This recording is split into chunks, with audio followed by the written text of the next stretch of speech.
Hey everyone, quick biochemistry basics here. Let's talk about fluorescence microscopy.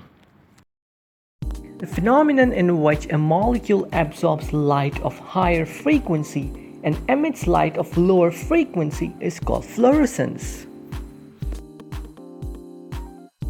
Fluorescence microscope is a microscope that uses the phenomenon of fluorescence to observe the specimen. Fluorescence microscope is an optical microscope that uses the following modifications. It uses mercury arc lamp as a source of UV light, an excitation filter, dichromatic mirror, and an emission filter. Here is how a microscope works. The UV light from mercury arc lamp falls on the excitation filter. The excitation filter allows only the light of specific wavelength to pass through it.